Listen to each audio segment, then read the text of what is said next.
In this video we're actually going to cover 3 commands, and the reason we're going to cover 3 commands is because they are kind of similar in the way that they are basic Unix commands that you normally have access to through the command line that has been modified to work well together with Git.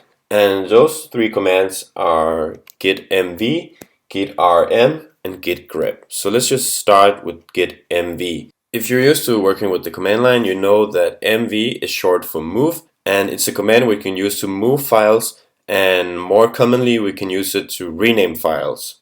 So let's say we want to rename the functions.php file to something like helpers.php. We just type git mv functions.php and then the new name helpers.php. And if you run git status, you can see that we renamed this file functions and it's now called helpers.php. Okay, I just undid the renaming, and now let's say instead we want to delete functions.php. So we run git rm functions.php, and if you run git status,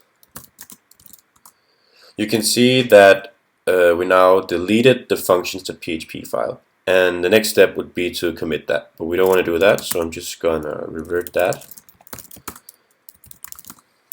Finally, there is the git grep command, and again, if you work with the command line, you probably know the grep command already. It's a command that's used for searching.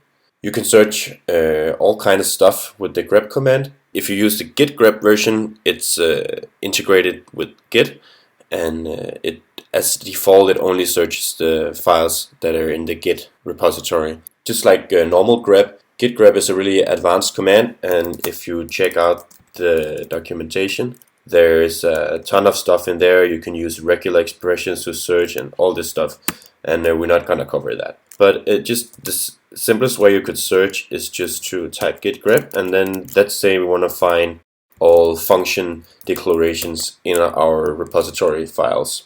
So we can run git grep and then search for function and then parentheses, and you can see here that we have the 2 functions defined. Both of them are in cool plugin.php, not too surprising.